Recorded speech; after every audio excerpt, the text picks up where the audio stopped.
Stop that. Stop that. Stop that. Yeah. I hear him chat to the noise. Move too quick, can't stop for the talking. I hear him chat with the walking. Just too sharp with the prize. White girls let it tell me I'm awesome. Yeah. Hot like fire on the pan. If you wanna touch my please use caution. Cold like 0 degrees. I'm out the cage, gotta let out the beast. Revolutionary, gotta let out the streets. Locked in a cage, I'ma let out the sheets. You can't go out, man, forget my peace. You take the west, I'll take on the east. I'ma put him in the cage, never let out the. I hear him chat to the noise. Move too quick, can't stop for the talking. I hear him chat with the boys. Man so tough, but mans keep walking. Yeah. Just too sharp with the prize. White girls let it tell me I'm awesome. Yeah. Hot like fire on the pan. If you wanna touch my please use caution. Stop that. Stop that. Stop that. The Dolphins are back in the mix. Unbelievable. Greg Cody, a second helping of Greg Cody today. Rece Davis going to join us. Diana Russini going to join us. The Jets lose. The Mets win. The Yankees win. So I got half my wish yesterday. Greg Cody has stacked books on top of books here. He also has them sitting right in front of my television screens. Oh, wow. I'm Yes. sorry. That's okay. Let me move that. Yeah. But you have stacked a new book on top of you're writing not one, but two books that are going to be released later this year, correct? No. Pride of a Lion's already out. Oh, it is? Yeah. Okay. Yeah, thanks Wow. for noticing. It's been out like a year. That came out like a year and a half ago. Listen, I'm focused on writing my book. I mean, that's what I'm doing right now. That book comes out late November, Stugotz's personal record book. But you are onto your second book already. I'm jealous. Yeah, the Back in My Day book comes out October 29th, right before Halloween. Talk about a beautiful Halloween gift. Yeah. Order it, Trick give or treat. People, let's make Halloween a gift-giving holiday. I agree with you, Greg. Yeah, That's a great idea. Other than you mean like the Reese's pumpkins and like Yes. the Reese's ghosts. Do they make ghosts? I think they do, yeah. All the Not they candy should. now is holiday-oriented, which I hate. It started off as just the green and red Christmas, M&Ms with a nut in the middle of it, but now it's everything. It's too much. Greg's right. I mean, I think that Halloween is a gift-giving holiday. It's just become a candy-giving holiday. And the thing is, thinking about this, the book is the perfect pumpkin stuffer or whatever you'd have, right? Because now so many kids out there have nut allergies and gluten allergies and all this. I don't know many that are allergic to books. I'll tell you what, I think you're onto something.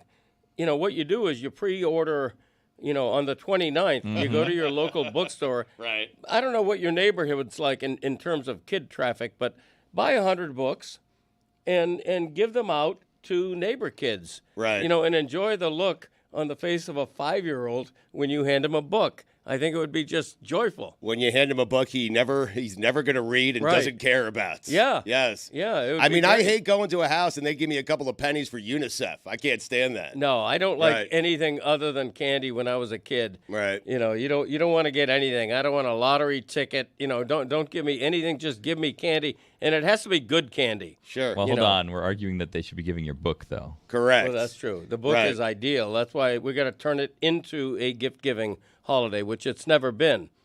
Other than giving out candy. Is it possible that back in my day, so like sometimes movies are made like Die Hard, for example, and then people debate, wow, is this a Christmas movie? Is it not a Christmas movie? They do that with Harry Potter's too, like are Harry Potter movies Christmas movies? Is it possible back in my days that Halloween book and you had not considered it? You know what? I think it's a holiday book. Really? Yeah. and All-encompassing. And the reason I say that, there's like hundreds of Back in My Days in here. I'm making up that number. There could be 90. But it feels like there's hundreds. And I think all of the major holidays have a Back in My Day. Like I know I did one on Thanksgiving. I think there's one on Halloween. There's one on, Christmas tree buying. So there's a lot of holiday-themed Back in My Day. So I do consider it a holiday book. I do like the idea of giving a gift rather than giving candy on Halloween. I do. I like that idea. Yeah. It's a nice little... It is. Especially if it's my book. Well, especially if it's your book, but just any gift. Yeah. Probably gifts, more geared towards kids. Right. Right. Yeah. But, I mean, Another gift that a book is better than a lot of gifts. It's definitely better than the homemade anything. You know, if don't give me a homemade muffin Right. wrapped in cellophane for a gift, because I don't know where that came from. Sure. You know, Did you say someone gave you a lottery card, like a lotto card, a scratch off? Ticket. it's been done. Yeah, Really? it's been done. Huh. Yeah. You did that for my dad recently. Yeah, I know, but it wasn't Halloween. Like, Right. yeah, I have a kid knocking at my door expecting candy, and what I'm dropping in there is, a scratch-off ticket. Yeah. No, somebody gave me like 10. In fact, was it you? Yes. You gave me. I just said that. Yeah. Yeah. And I parlayed Steve Martin gave it to that. you. I parlayed that for like $40, by the way. Mm-hmm. You know. Did you really? Yeah.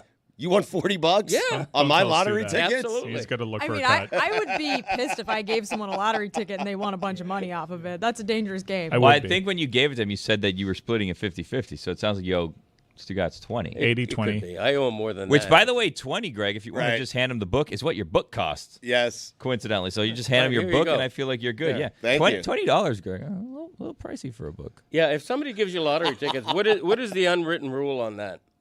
Like, do you Well, have, I told you on the front end that if you win the lottery, if you win the jackpot, that we would split it 50-50. You agreed to that. I don't think I did. Well, you definitely did. I think the giver gets 10%. You also didn't win the jackpot, so. True. Wait, how does this work? If you were to buy Powerball tickets, which I think is like, I don't know, $500 million right now, the jackpot. Right. If I was to gift Greg Powerball tickets and he won the lottery, how much should I expect to get back? Okay, let's do it the other way. Should Greg gift you a Powerball ticket and you win the lottery, how much are you going to give Greg? Nothing. Okay, there you go. It has to be prearranged. It You has have to to be. have a lottery pact. Yeah. What's a Legal- fair prearrangement, though? I think it comes down to the Depends character what of you the man. agree on. Yeah, I agree with With you, my Mike. friends, it's 50-50. Really? Yeah, we have a lottery pact. If someone wow. buys me a lottery ticket and I win, I'll discretionary. I'll have like a discretionary budget for what I give them as a Right. thank you. You'll take care of that. I agree with that. Right. This agreement needs to be on paper. Well, I do this thing when I go to Publix or a gas station and I buy the lottery tickets. I always tell the lady or the guy, I say, hey, if I win, I'm coming back. I'm going to retire you. No way. I say it every single time. And I say, I hope you got it on film. You don't mean it, though. I don't mean it, but it just feels like something you should say when you're purchasing lottery tickets. Yeah. I don't know if you guys caught on to this, and I'm wondering if Jess meant to say it, but she said that she has a 50-50 pact with her friends, plural, meaning it seems as though you have a 50-50 pact with multiple people, which is a very heady play should they ever win the lottery. Now, how should you win the lottery? I don't know how you're going to deliver 50% to multiple people. I just mean like equal split. Like if it's 4 people, then 25-25. You're doing it the 25. wong way. You got to do 25. 50-50 with all your friends. Because you're likely Like I get never 50 gonna and win. then they all split the remaining. No, like you just say, look, I'm just doing this with you, 50-50, just the two of us. Just Wink, between us gals. Yeah, you give a little wink, and then you get the 50 should they win. And then if you win, you're never going to win. So you never have to deliver 50% to like 6 other people. But if it's $500 million, like I feel like I would, because what would I do with all that money? I'm going to give it to people. You could find things to do. Yeah, you could. Yeah. You Notre can give Dame it to would be me. I mean, I'll take it off your hands. Right. We I would have take a some. national championship in South Bend within the year. Yeah. Mike, if you won the lottery, would you take care of all the people on this show? $500 million. On the show. Yes. Yes. Like you would throw Roy a couple of There's million. talent. I mean, I guess. It Gino depends Fuentes. on. Never thought of it? I've never thought about ever winning the lottery. How much is Robert getting? Great I question. can kick him like a good $350. Right. That seems fair. The Yeah. look on Mike's face is going, oh, hell no. I ain't giving anything to anybody. Just no football and women's basketball. Eat first. Where is your business taking you this week? Business trip to Louisville, Kentucky. Oh, that's a short trip. That is a Bourbon nice Trail. town. Nice town, yes. All right. It's going to be like 40 degrees. Oh, I'm so jealous. Huh. Nervous? Are you nervous about that game? I think it's a tricky spot. I think is. if you watch the last 2 Miami games, you can't take any opponent for granted. Miami's only a 4.5-point favorite. This is when looking at the schedule at the beginning of the year and trying to predict spots where Miami could slip up. A lot of people were saying this is one of those tricky spots. So I think what college football has taught everyone this year is that if you're in a power 4, you can't take anybody lightly. There's been a lot of talent that's been distributed, and maybe not evenly, but certainly distributed more evenly than it was several years ago. So no, I'm not taking this one for granted. I think this one could be dicey. Stugotz thinks he's slick. You gonna ask Mike about Miami? You think we're not gonna talk about the Jets? What do you think? You think you just We've gone way too long without hearing the doink. I have shifted all my attention to the Mets and Major League Baseball because the baseball playoffs are great. I could tell what you were doing as soon as this show started. He's like, he's not going to mention the Jets. I quickly said it. Let's get to the play Mike was talking about. It's a play that summarizes what it's like to be a Jets fan. Good snap, good hold. Kick is off the upright again. The best sound in sports. What, the doink? Yeah. Really? It's great. I mean, yeah. I mean, not if it's your team. Right. But is that the isolated doink? Yeah, because Joe Buck kind of steps on it, so like it's a little abbreviated, but yeah. Can you play the full thing again? Because it's the loudest doink I have ever heard during a football game. Good snap, good hold. Kick is off. It's ridiculously loud. It's meant to humiliate the kicker, that doink. No, Greg is right. It's funny every single time, It is. unless it's your team. Yeah. It's funny if it's your team. I got to be honest. It is. The only thing funnier in football than a doink is the fat lineman trying to run for a touchdown and falling at the 3. So the Jets. Why can't they score? You like it when they fall at the 3? It's funnier. I like it when they score and celebrate. You don't want to see the celebration? Not really. Not since Refrigerator Perry. Huh. Yeah, the fat guy celebration died with him, as far as I'm concerned. Icky Woods.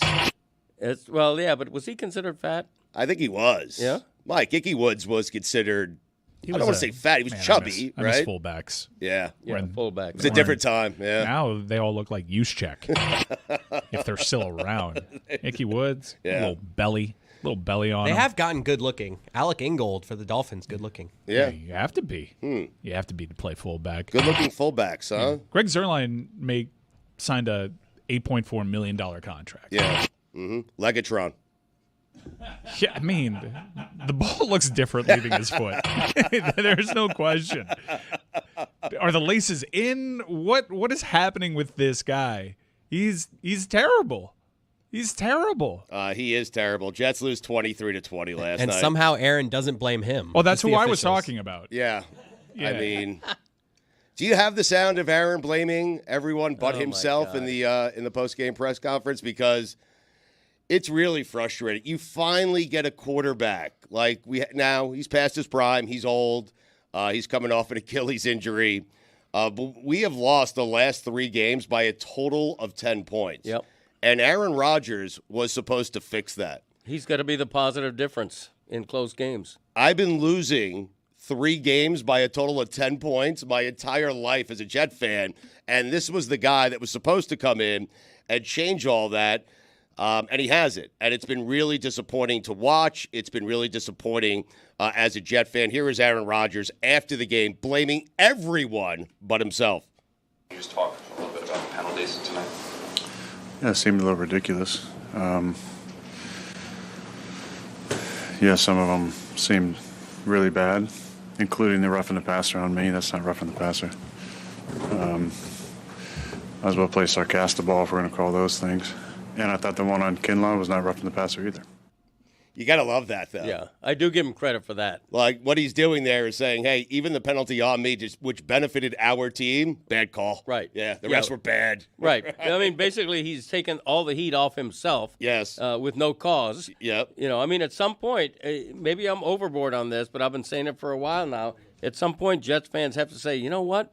Maybe the Aaron Rodgers experiment isn't working. And you can't blame him for the Achilles last year, but you can sort of blame him for losing all these close games. Defense looks worse. It's weird because they had a pretty good defensive coach that was handling his side of the ball. Yep. The video that we didn't play was him throwing Mike Williams under the bus. Yep. Because I'm glad he clarified that, because on the field you didn't really know that Aaron had an issue with what happened there at all. Right. He was purely professional there. I saw an Instagram comment on his Mike Williams portion. It's like, credit to him. He can still make 2 throws very well. Hail Mary and under the bus. Well, that's the other thing. The game was closer than it appeared because they had a lucky play at the end of the first half.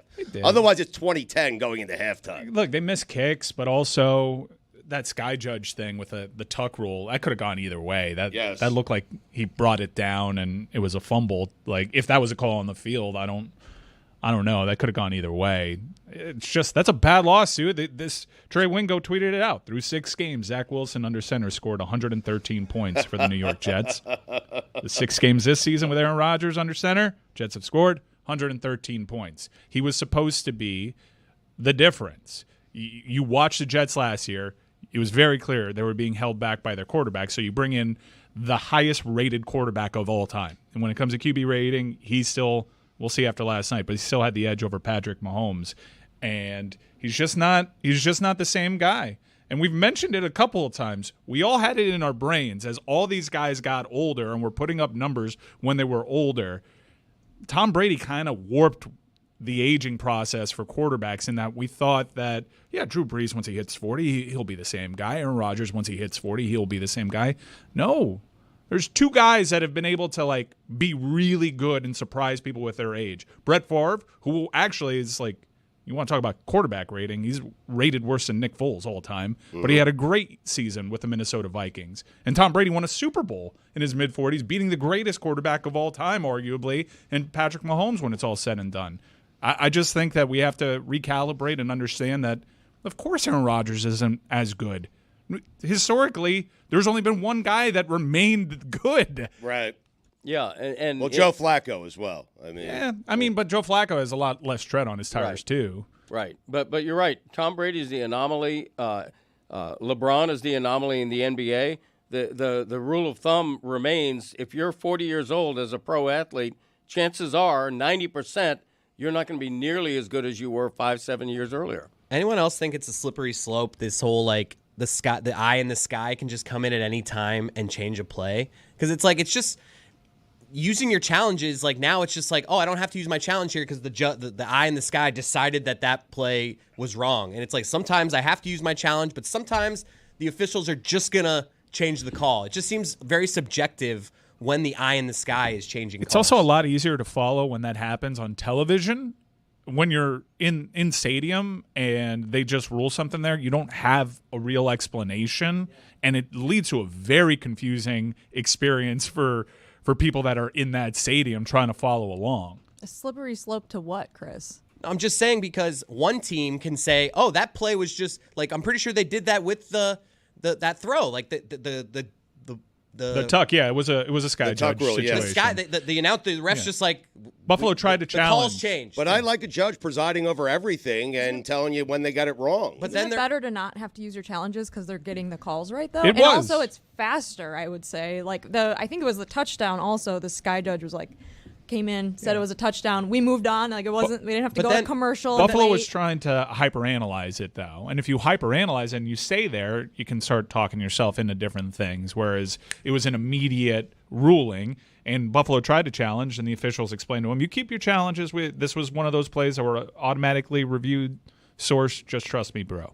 It just seems like we're going to run into a time where it's going to be they're going to make a change, and I don't know. It just seems like a slippery slope to me. You don't like someone presiding over football is essentially what you're saying. I just think it seems very like I either want all replay to be from the eye in the sky or there's challenges. Like it just seems weird that you have these. If you have an eye in the sky, why would you need a challenge flag in your sock? Right. I mean, I'm cool with it all just being, let's get the call right. But it just seems like a slippery slope that we're going to run into, like in a big playoff game, the eye in the sky is going to change a play, and the other team's going to be like, what the fuck? Ultimately, like, the right team won last night. Yeah. New York just didn't make enough plays. So they had plenty of opportunities, Mike. Two football fields of penalties in that game. It was weird because the game was tight throughout.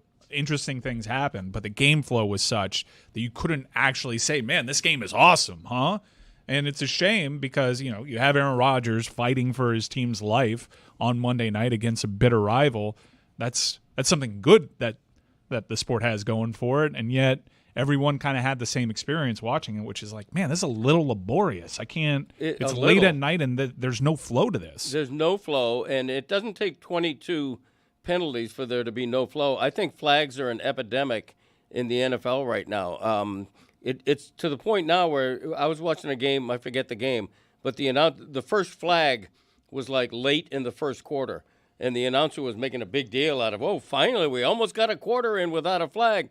I find it's tough to watch the NFL now because when there's a big play, when your team has a big play, a completion or whatever, you're immediately holding your breath because you almost expect a flag to nullify half of the great plays in the game now.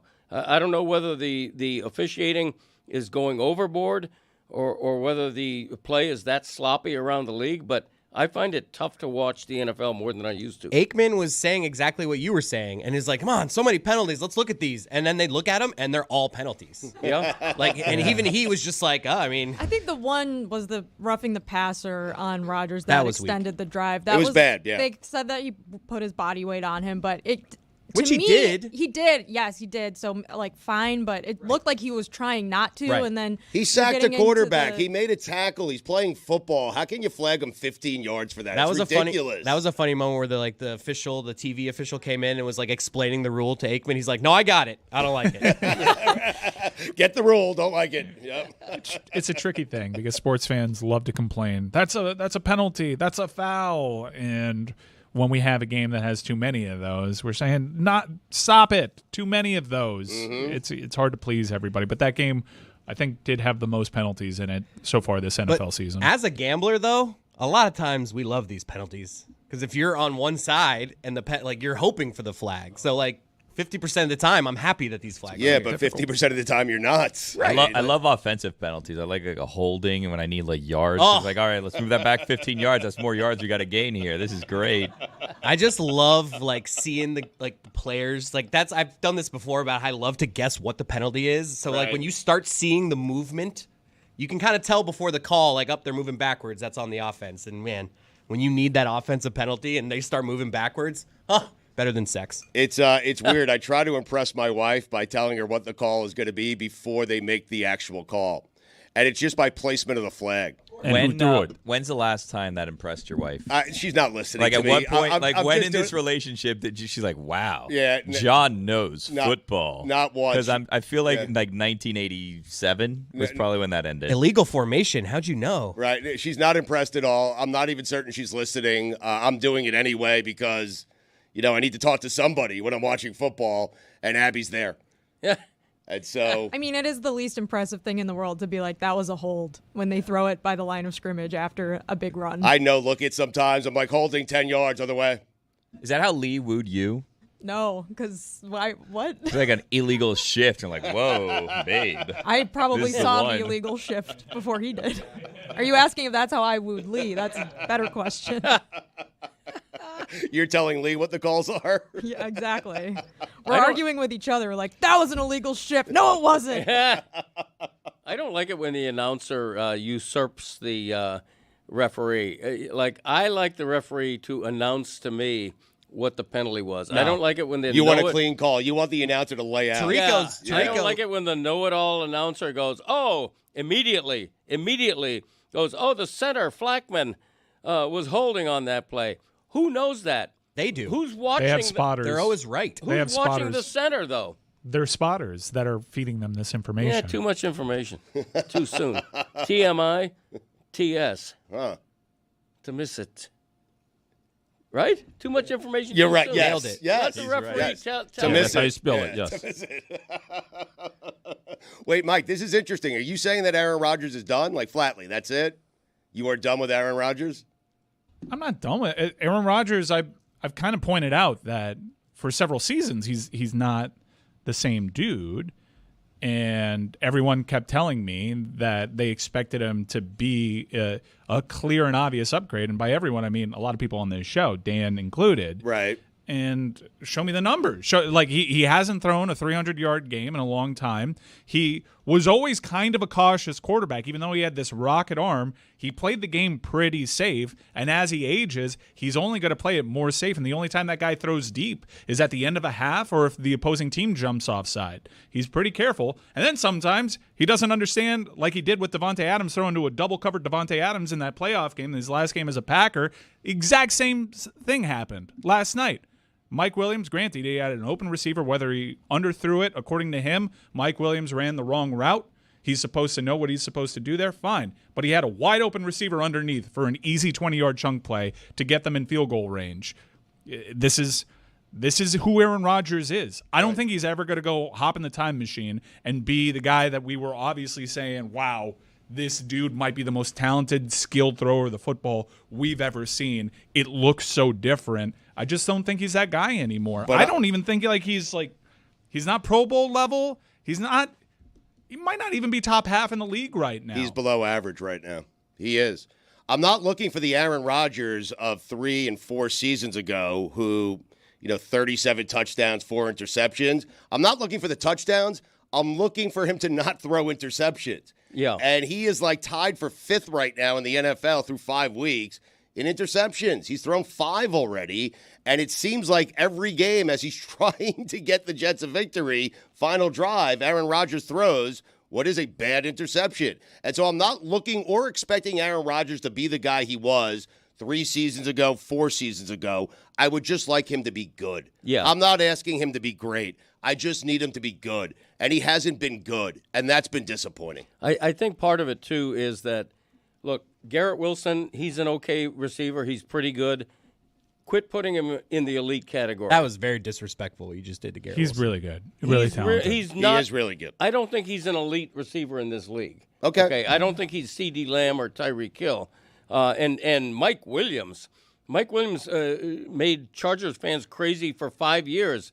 He shows up once every 5 games. He makes a terrific play, and then he disappears. And the other thing is the Jets, I don't have the stats right in front of me, but the Jets' running game has not been great. Like Aaron Rodgers can't just fall back on a dominant running game to save himself from himself. So I think there's a lot going on with that offense beyond Aaron Rodgers.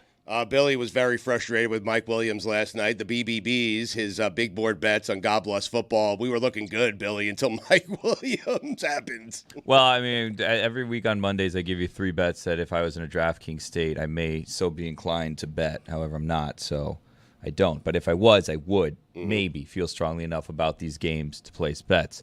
And we were doing good this season. We were 13-8 headed into the game. I know. But I was feeling a little bit iffy about some of those bets yesterday. One of them was a Josh Allen anytime touchdown because he hadn't scored a rushing touchdown since week 1 where he scored 2. Yep. Got that one out of the way real early. You did. Then I was feeling, Aaron, I think his yardage was 217.5 yards. I said Aaron's going to put on a show because he wants to make the world think Robert Saleh was the problem. So he's going to throw as much as he can. He's going to be throwing all day long. Then I saw it was windy, so I was a little nervous about that one. Alan Lazard, I was feeling good about, but Mikey A tried to convince me Mike Williams was the bet. Alan Lazard was over 34.5 yards. Got that easy. Then we threw in a bonus. Yeah, easy. He did get it easy. He got 115 yards on the day. He got that one easy. Quick update. Contested Hail Mary. The Jets are 3rd from the bottom in team rushing, team running, and Garrett Wilson is averaging 9.7 yards a catch. I'm just saying. Yeah, that I would also put some of that on the quarterback who, as I outlined before, likes to throw short now. He's and like I said, when he was elite, he was sneakily one of those guys that was more of a check down guy. I think Garrett Wilson is supremely talented. I can go off of what Aaron Rodgers has said because Aaron Rodgers has been in the league for a long time and he's said great things about Garrett Wilson's talent. I think he's at that level. The guys that you highlighted, I don't think there's much of a difference between C.D. Lamb and Wilson. I think the major difference is the offenses that they play in. To your Mike Williams point, he needed 24.5 yards, and he didn't get a reception. Thank you. But had he not slipped on the turf and caught that pass, we would have been golden 4-0 and said 3-1. That's fine. We move on. 16-9 on the season. Troy Aikman made news by saying after the game to Scott Van Pelt, I can see this Jets thing unraveling. And I was looking at Jess. I'm like, hasn't it already? They fired their coach. It's unraveled.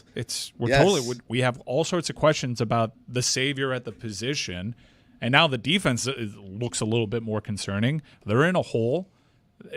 Luckily, they play in a division where they can make it back, but I think it's kind of unraveled. It's definitely unraveling. Aaron Rodgers is making sarcastic references to South Park in his post-game that press was great. conference. That's when you know, right? That's not good. And Bill Belichick is just slamming the Jets. Last night on the Manning cast, Belichick took shots at Jets owner Woody Johnson. Let's take a listen here. Like Fireman Ed, but that's it. But You know what? Coach Salah did a good job with that program. I mean, he brought in a culture, a level of toughness and competitiveness. Unfortunately, the offense, hasn't been what, a lot of quarterbacks last year and a little bit of a slow start. But I thought Coach Salah really did a good job with this team. And, they're probably not that far away from winning. Seemed quite early to me to be making a head coaching change. Yeah. But Bill, you mentioned. That's kind of what it's been there at the Jets. It barely won over 30% in the last 10 years. So, the owner being the owner, just ready, fire, aim. Coach Salah also barely had over 300 win percentage. He was 357 as the Jets head coach. Like, how's he with a straight face saying he did a great job there? I think we can cross the Jets off the list, though, for Belichick. Really? Again. Yeah, I don't know. I think Belichick could slam an owner and still get the head coaching job. Yeah, New York market. Oh, lot to like there. Yep. Telling you. He said they're close. He did. Who better to take them over the edge than Bill Belichick? Yeah. I think Salah took him over the edge. Well, the wrong edge, though. The cliff. Yeah, they fell off a bit. I mean, the good edge. I don't see Bill Belichick as a New York guy. I don't think he's a big city guy. I could see him with the Giants. He's a legendary Giants. He spent a good portion of his career in New York. Nah, he's not a big city man. He was the Giants' defensive coordinator under Bill Parcells. Nah, he's not a big city He man. took the Jets head coaching job and called him up and said, I don't want the job a day later. General Boston area is a big city. I was about to It say, is. Boston's Yeah, a pretty big Northeast. city. Nah, Cleveland's he's not a pretty city man. big. Cleveland's pretty big. Cleveland is big. Most NFL markets are big. I see him as a cabin man. Do you really? Yeah, Aaron I bet you he Rodgers changes. Aaron Rodgers is a cabin I man. see him How'd as that like work out? exiting a beach house outside of a squeaky door kind of guy. I bet you he changes his underwear twice a week. That much? I am getting a text here from Rece Davis because he is struggling with the Zoom link. I'm just letting you guys know, okay? There was no way to do that without communicating it on the air here. Rece Davis is going to join us, talk some college football in just a second. And also, there's like a half dozen ways to communicate that off the air. I know, but I had to talk. Like, no one was that's on me. You can back channel with us. It's on, Is Rece finally coming on because Dan left? Because Dan kept saying that Rece had the worst touchdown call of all time or whatever, and so he didn't want to come on while Dan was here. Well, I will tell you, I told him that Dan will not be here. I said it's me, Greg Cody, the shipping container. That's who's here today. Rece is happy to do it. He's always happy to do it. I have no idea what happened last week with Le Batard and Rece Davis because all Dan has to do is ask me to get Rece on, and he'll come on. Dan was acting like he was reaching out to Rece Davis, trying to get him on the show, and Rece was blowing him off. Well, we did reach out to him after that Miami game, and he said because of his voice being like shot after that weekend that he would pass. And he also called him a traffic cop once. That also. Yeah, that too. Do we have the sound of the Rece Davis call? The touchdown call? Yeah, the epic touchdown call, we have it. Yeah, because it's a good way to bring Rece Davis in when we bring Rece would disagree with that, probably.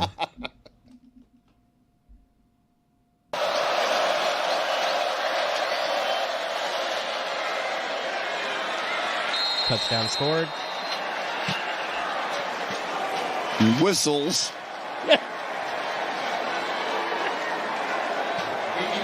And they signaled the touchdown. Whistles. It's a good place to start with Rece, right? Yeah. Why didn't someone give him some ibuprofen? There's nothing worse than fighting through that like horrible sore throat when you just have to keep talking. Yeah, I've been doing that. Are you okay? Yeah, my whole life, actually. Oh. No, the weekend gave me a sore throat for some reason. Really? Still The fighting singer? it, Yeah. What happened? I don't know. Couldn't begin to guess. I mean, your wife was away, right? Yeah. Yeah. Yeah.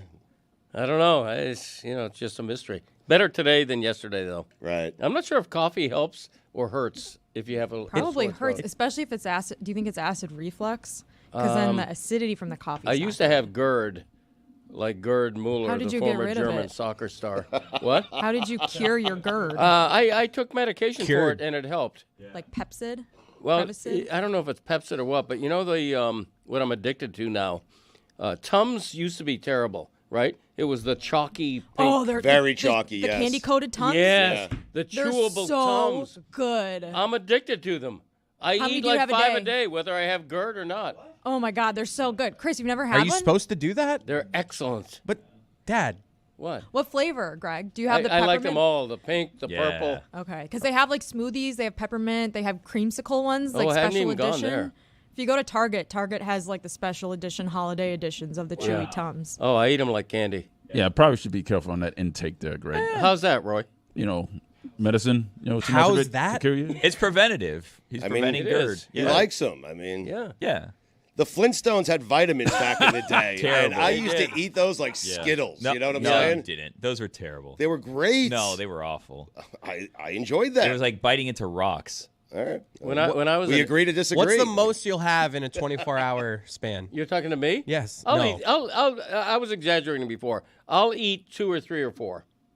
How many times a day? Oh, generally just once a day. If I'm feeling a little bit of indigestion, I'll pop them like chalk. There you like go. Tarts. Exactly right. Says Pop-Tarts. It says 15 is like is like the do not take more. No, than I've 15 never a done day. that. I've never done that. When I was an infant, I OD'd on St. Joseph's baby aspirin. Really? Yeah, my mother told me that. Did you have to get your stomach pumped? No, but they did take me to a hospital and described what I had done, and I think they just, the doctor went like that and sent us home. Well, it sounded more serious at the start of the story. But it was a whole bottle. I guess it didn't have a child-proof cap. Back then, they didn't have child-proof caps, right? So Yeah. how did people like me live to be my age? Right. We survived it. That's how.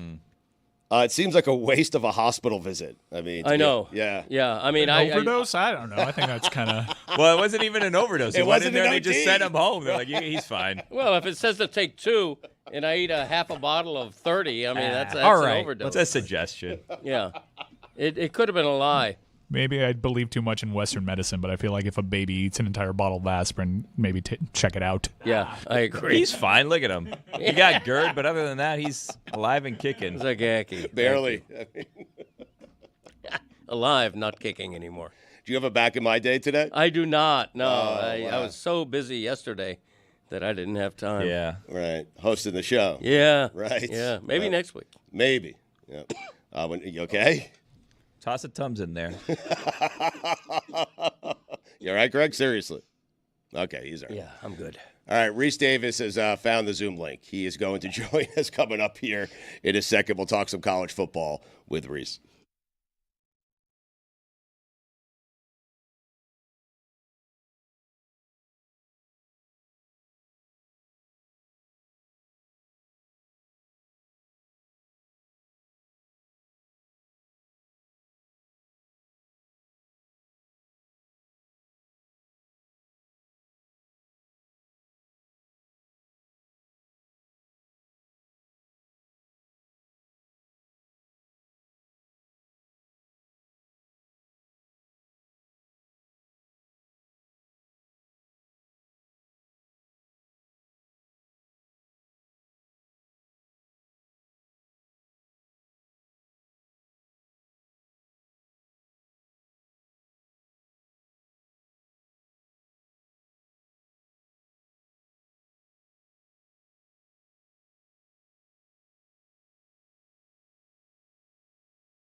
Rece Davis is the host of College Game Day, always nice enough to make time for us. And Rece, we were discussing this before you came on because we feel like you did not get enough credit for your heroic efforts a week ago when you were at Cal and you were forced into action to call the Cal-Miami game. So we want to give you your proper due right now, Rece. It was a heroic effort. Way to go, Rece.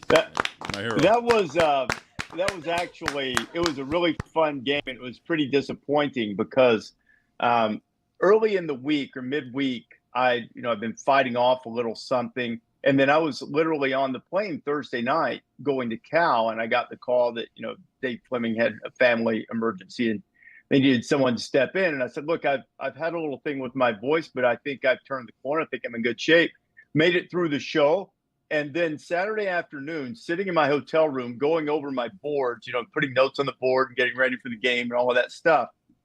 You know how you start to feel it coming back? Yeah. And you think, oh, no, I'm getting sick. And then I was like just slamming tea. And the thing is, I haven't told anybody this publicly, but because I like you guys, I'll tell you this. I did the last, I would say, 4 minutes of that game with my hands on the table in front of me, desperately needing to go to the restroom, but could not. Wow. I mean, desperately, because I'd had so much tea, so much water, just trying to get through the game. And fortunately, I survived without incident, and so too did the Hurricanes. So that was good. Ovation again. Yes. Ovation Wow. What a trooper. One or two, Rece. One or two. Oh no, it was one. It was okay. number one because I was just drinking. Indelicate question. One of the people in the booth said, "I don't think I've ever seen anyone drink as much tea and honey and water as you just did in the last 3.5 hours." I was like desperately trying to keep my voice going, and I was a little sick, but I'm on the mend now. Should be, and I'd say I'm about 90%. So now I'm upgraded from questionable last week all the way to probable and maybe off the list pretty soon. Now, Rece, when you sound like you did during that game, do you grind that tape afterwards and listen back, or do you just no, man, just move on? Yeah, no, that has to disappear. It's well, we'll give you a little taste of what you sounded like. No! Oh, don't do this. What do you want? This is where the big comeback started, Rece. You meant the moment. 20 on 3rd and goal. And try it again. This time make it work. Isaiah Horton goes into the end zone without incident, and the Canes draw closer. Just fighting through. It was rough. Heroic, though. Yes. It's funny. I don't get sick very often, but we don't need to dwell on this, I don't guess. But when I do, we get a cold or whatever, that's where it tends to get me. So anyway, hopefully that's one and done for this season, and that won't happen anymore. One thing, Rece, that has been really sick this year has been all of the home atmospheres at the College Game Day locations that you guys have been to, and most recently Oregon and Ohio State, giving us the game that we were all hoping for this past weekend. Do you think Oregon really has the juice to take this thing all the way to a Big Ten championship in the playoff? I do. I do think Ohio State has the better roster, but I think Oregon has the better quarterback. Now, I don't say that to cast aspersions at Will Howard. I think he's a really good player, but I've been a big fan of Dylan Gabriel since he was at UCF. And he was really good at UCF, played great at Oklahoma last year, and made big plays against a really good elite Ohio State defense on Saturday night. So I do. The Jordan Birch injury is a significant thing. He's their best pass rusher, but they have other guys. So I think Oregon is built to do this. Now, if they were to play Ohio State again, which seems likely, if they make it to the Big Ten championship game, beating that team anywhere is a tall task. Doing it twice would be huge. But I think Oregon is not only a playoff team, but a legitimate national championship contender. Rece, let's head back to Cal for just a quick second because I want you to help me figure out Miami. They needed a miracle comeback against Cal the week before. They needed an overturned last-second touchdown to beat Virginia Tech. They're about this close to being 4-2. How good is Miami? I think they're really good, but they can't keep doing this because some of their problems have been self-inflicted. So they need to, stop putting themselves in holes against teams they should beat. Now, no disrespect intended to Cal or Virginia Tech. Virginia Tech, who was supposed to be good coming into the season, probably hasn't played as well as it had hoped, but Miami's the better team. And the good news for Miami is if it were to get in that situation again, having Cam Ward is a really good way to get out of it. And, he's probably the leading contender for the Heisman Trophy, along with Ashton Genty from Boise State, a couple of other players certainly in the mix there. But I think Miami and Clemson are the two best teams in the ACC. I picked Clemson to win it before the season, but then again, I picked them to beat Florida State. So what do I know? Certainly Miami is good enough and deep enough to be able to win the ACC and get to the playoff. I think they're very good. They just haven't played their best ball in the last couple of games. But you guys know this. Sometimes championship teams get away with a couple like that. And, I think I didn't like the way replay was called in the Virginia Tech game. But I think the result was closer to right than the other call would have been. But I did not see indisputable video evidence. And I think the call on Mendoza, the targeting call, was a missed call. So Miami has been very fortunate to get out of that without the two losses that you mentioned. But sometimes championship teams need a couple of breaks along the way. I understand that it's been a rough year for Purdue this season. You okay, Billy? The ill-timed microphone being on, getting I think those he caught what boogers out. Rece has. Nothing to sneeze at. I mean, historically, I once said that to Lou Holtz when Lou sneezed on the air. It's the greatest moment in your career and in broadcasting history. I mean, it is. Chris will find that for us, but go ahead, Mike. Historically, a number 2 team coming into Purdue. That doesn't go well for the number 2 team in the nation, although I know it's a down year for Purdue. But we've seen a lot of upsets so far, and maybe it's catching people by surprise. I think there's so many big games on the schedule now with conference realignment that there's a lot more look-ahead weeks, and teams are getting caught. But also one of the big things, as you guys experienced in Eugene and as you called with Miami traveling to Cal, is the conference realignment has meant a lot more air miles for these teams traveling. Do you think that is a contributing factor for why this season's been a little bit tougher to predict? Well, the results speak for themselves. Now, I should have updated the numbers before I came on with you guys, but going into last weekend, teams in the Big Ten traveling 2 or more time zones against power conference opponents. So you took the Hawaii game for UCLA out of the mix, but they were 1-10. And, Ohio State lost. Penn State did get a win under those circumstances last week. I don't think this Purdue team, despite that rally that they had that came up a little short against Illinois, is the type of team that should be able to be the proverbial spoiler makers. But you had a really emotional win. You have a short week for Oregon, and you travel the 2 time zones. So there are some things working in their favor, but I don't think these are the types of teams that Jeff Brom had a few years ago that, laid the wood to really good Ohio State teams. I think they maybe beat Michigan State when Michigan State was highly ranked one year. I don't believe this is that type of Purdue team. So I think Oregon should be fine, but your point's well taken. I mean, they've got and nobody has upset top 2 teams as a ranked opponent at the rate that Purdue has. No, I mean, they lead the world in that category, but I'm not quite sure they have a Rondale Moore or someone like that to be able to spark an upset. Chris, let's play for the audience one of the greatest feats in broadcasting history. Also mentioned Amir Abdullah. Now, Marshall, usually it's all Rakeem Cato who did throw a touchdown pass in his 40. Devin Johnson put up 272 yards. That's a Marshall record. Nothing to sneeze at. Just great. Just fantastic. Nailed it. You listen back to that, huh? I mean, that was better than the earlier clip. Although the cadence was a little quick. Yes. So I need to slow down, but that's okay. Rece, the big game this weekend. Well, there are several big games this weekend, but the one a lot of people are focused on is Georgia and Texas. And I'm wondering, can Georgia lose here for a second time and still make the college football playoff? They can, but it would certainly put them with very little, if any, margin for error. They'll then start needing things to go well around them. I think, if you have, it also depends on how the game is played, but you have a last-second loss at Alabama. You have if they were to have another last-second loss at Texas and still come through the rest of the schedule with the trip to Ole Miss still looming. I think they could, but a second loss would certainly put them in peril. So it's a really, really big game for Georgia. And it's a Georgia defense that by mere mortal standards is still good, but by Georgia standards has been a step behind. And with Quinn Ewers having a week to sort of knock off the rust and get his timing back against Oklahoma, that's probably, you want to be as sharp as you possibly can be on defense. I think that goes without saying.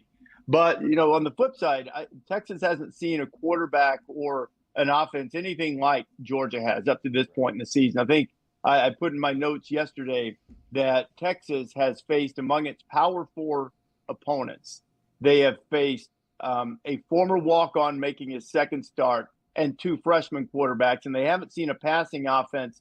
4 of the 6 teams they faced rank 100th or worse in passing offense, and the best passing offense they faced is 45th. So this is going to be a different type of challenge for Texas as well.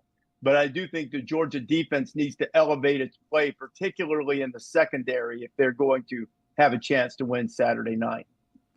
You mentioned Georgia's remaining schedule. If they do lose to Texas, they would also have to beat Tennessee this year. Tennessee is playing Alabama this weekend.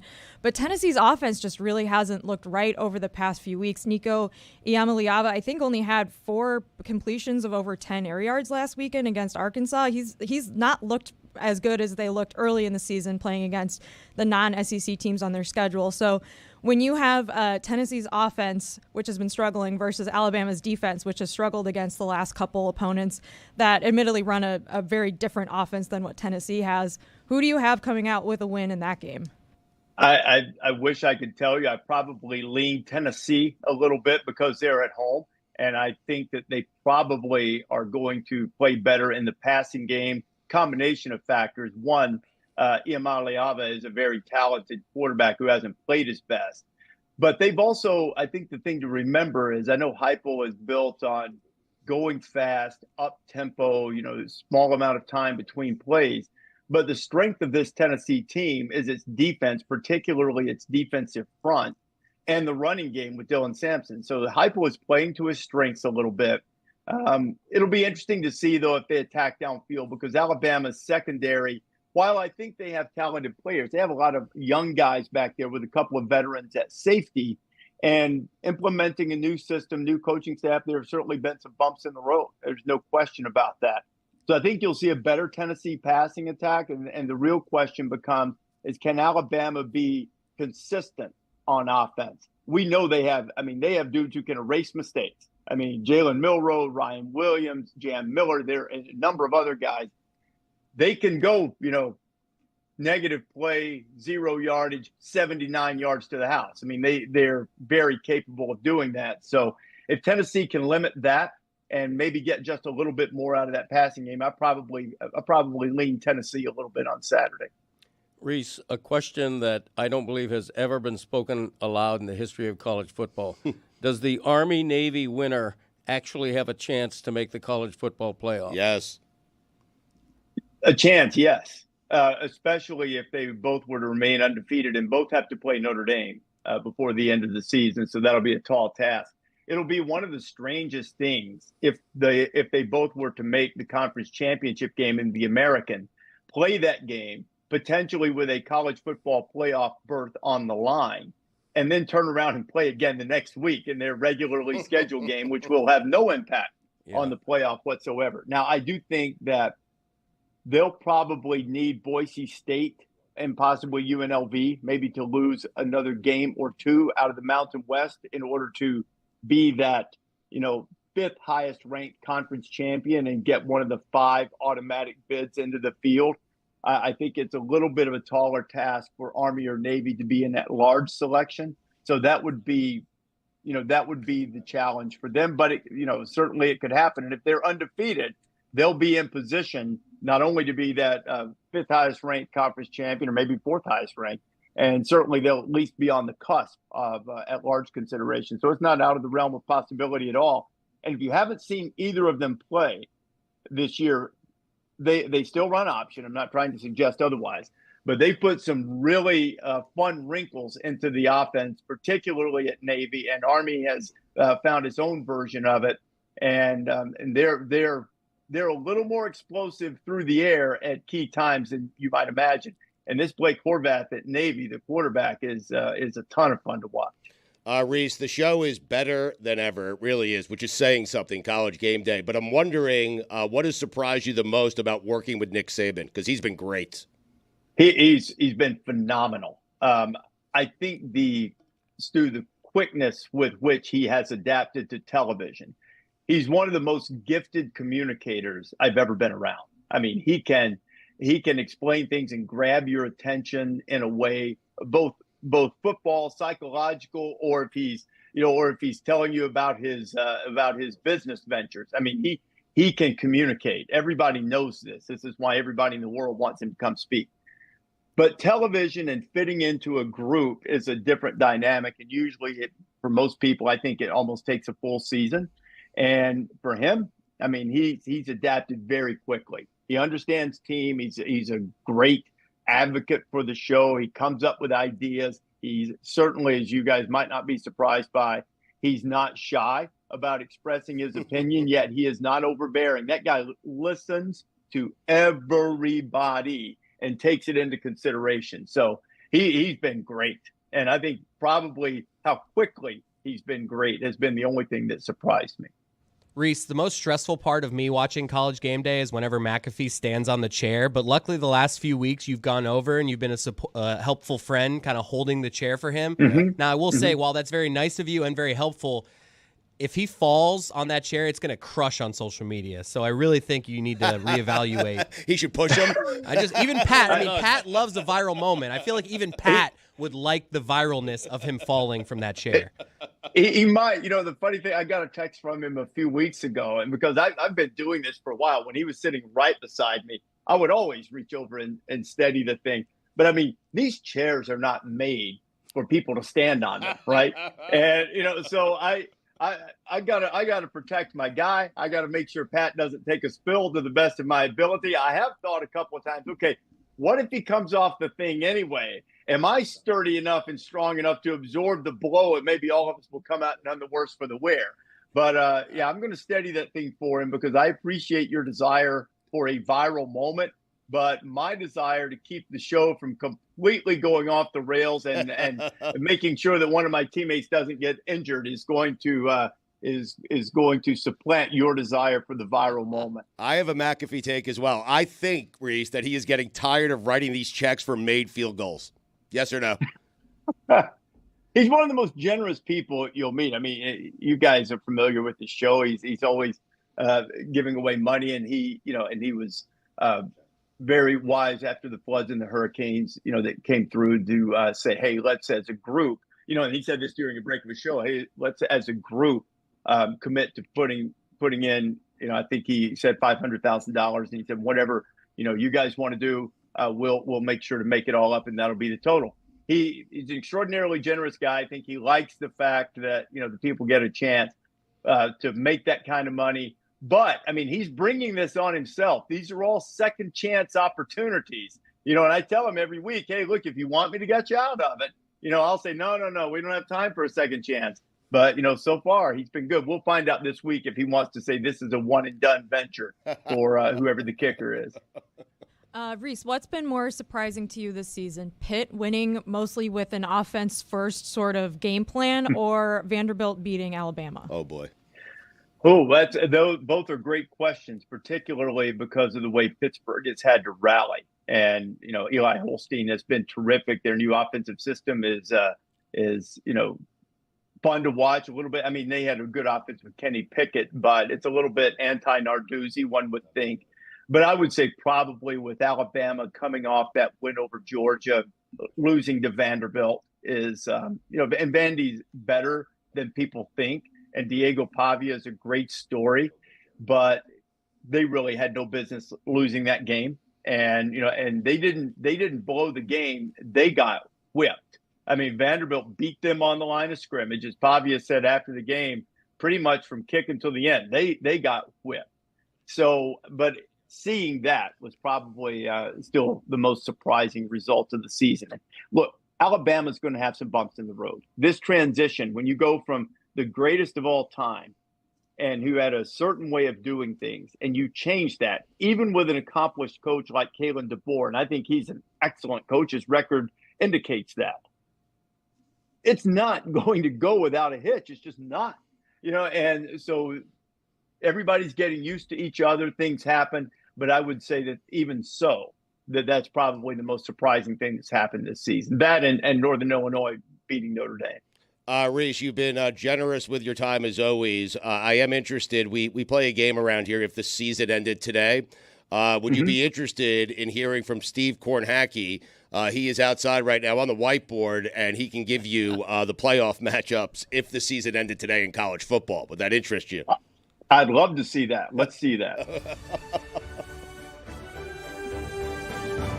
Thank you, Stu. We're out here in Kornhacke's Corner taking a look at if the college football season ended today with 50% of the results in from our polling thus far. We take a look at the AP poll. Texas, Oregon, Miami, Iowa State.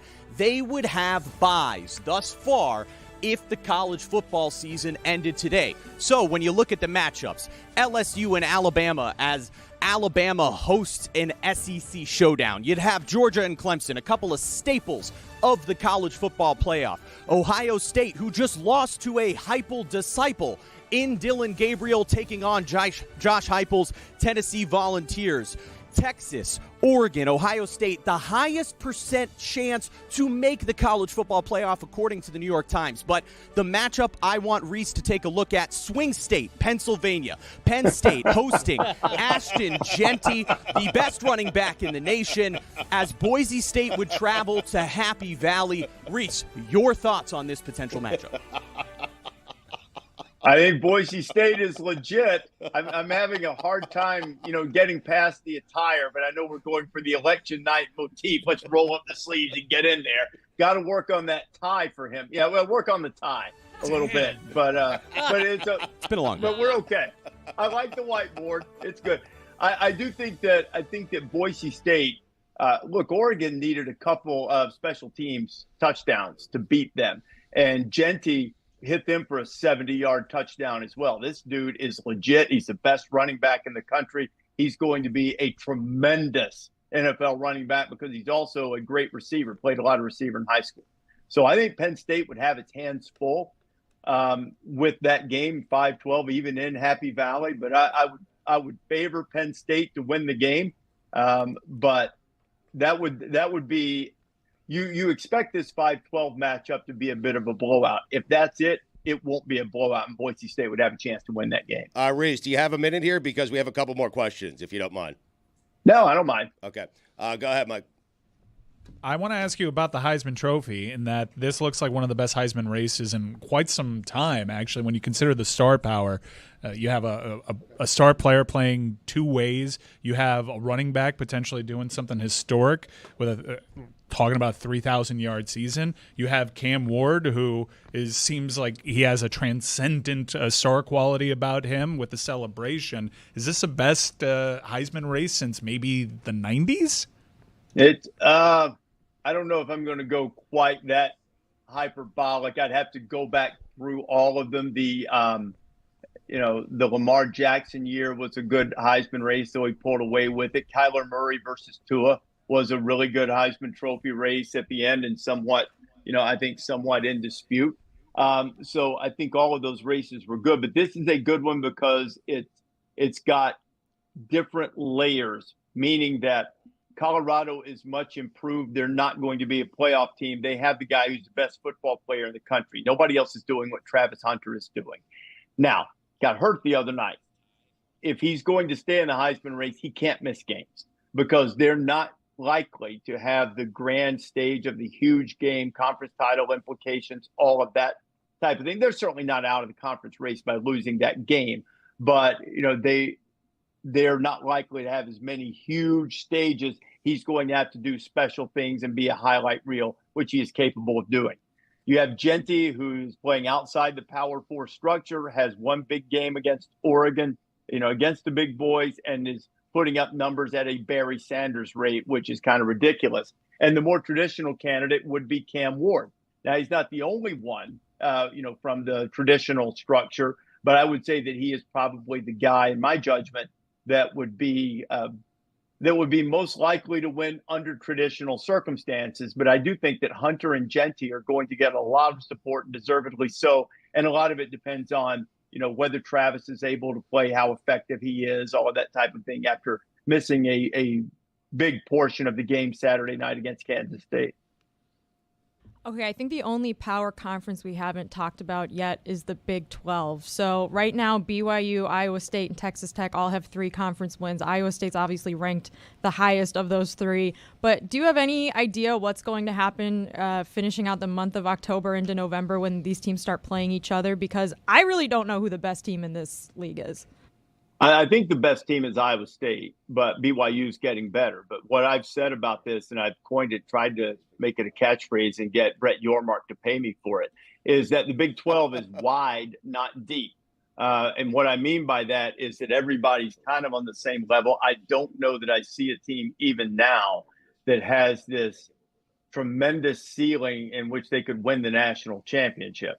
But I see a lot of really good teams, even teams that have gotten off to terrible starts in conference play. I mean, Oklahoma State's one of the most experienced teams in the country, and they were in the Big 12 championship game a year ago, and they can't get out of their own way right now. Utah has had another injury, unfortunately, to Cam Rising. Those were the teams that were the favorites to begin with, and they're kind of at the bottom of the league. And then you have, these other teams who have risen up. Iowa State has made an art form the last several years of finding ways to lose close games, but they found a way to win it this year, a close game against Iowa. They'll probably have some more, and if they can avoid that rearing its head again and snatching, defeat from the jaws of victory, as they have several times over the last few years. I think it was something like going into the year, they had lost 13 of their last 16 one-possession games, but they've got a terrific young quarterback in Rocco Beck. They've got 3 running backs. They've got 2 receivers who are dynamic. I think Iowa State's the best team. BYU's coming fast, but I think there's a lot of losing left to be done in the Big 12 because there are so many good teams. Nobody, including me, talks nearly enough about Texas Tech, who's off to a great start, and they didn't have their best player, and they lost a game out of conference to Washington State, and I think everyone sort of forgot about them after that. Rece, whoa. What happened? We have breaking news here. Ian Rappaport tweeted 1 minute ago, the Raiders are completing a trade of star Devonte Adams to the Jets, sources say. Yes! Whoa! We are back. Anyway, Rece, I am told that Kornhacky has fixed his tie. We'll check in with him one more time. Yeah, and we'll get you out of here. Go ahead. Thank you, Stugotz. I appreciate you sending it over. With the fixed tie, I want to tie things together. With the first round bye, we look at Texas and Oregon, a 94% chance, according to the New York Times model, of making the college football playoff. Miami standing at 88%. Iowa State just at 51%. So, Rece, I'd like your percentage chance that these top 4 remain the same headed into the end of the season. Back to you. Okay. You've got I'm going to say a 41% chance of remaining the same, because I know this is not going to make me popular there in your hometown. I think Miami's good. I think they'll make the playoff. I think Clemson will beat them in the ACC championship game. But we'll see. I think both teams will probably end up making the playoff. So it'll be close. And then Oregon still has a way to go. I do think Iowa State and Texas will probably hold their spot. All right, Rece, we appreciate the time. Check him out, College Game Day, right, and give our best to Lee Corso. We miss Coach, and we hope he's feeling better. Thanks a lot. Appreciate it. I will. All right. Thank you, Rece. Devonte Adams, huh? Wow. Mike, you seem bored by that news. I was bored by it in July when this was going to happen. They've been flirting with each other for 2 years. Right. This is a scenario that Devonte Adams chose. He chose the money. Yes. He wanted to go to the Raiders, his childhood club, and ever since he stepped foot into that organization, he's just been trying to get back to Aaron Rodgers. They've been publicly flirting since they broke up. Just give him what he wants. Aaron Rodgers gets whatever he wants in that organization, and I got to believe that for both these guys, they think that it's going to go the way that it did a couple of years ago. It's not. This continues to go poorly for the New York Jets, and then Aaron Rodgers retires at the end of the season. Do you guys realize how close we were to having Diana Russini on twice in a row with breaking Jets news? Oh, wow. She's coming on later in the show, and we were so close to doing this to her again, and I'm so bummed we missed out on that. She's actually at the owners' meetings, and she's going to join us coming up next to break this down.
Diana Russini joins us every week. She is very stressed right now. She's always stressed. She has that kind of job. She's the senior NFL insider for The Athletic.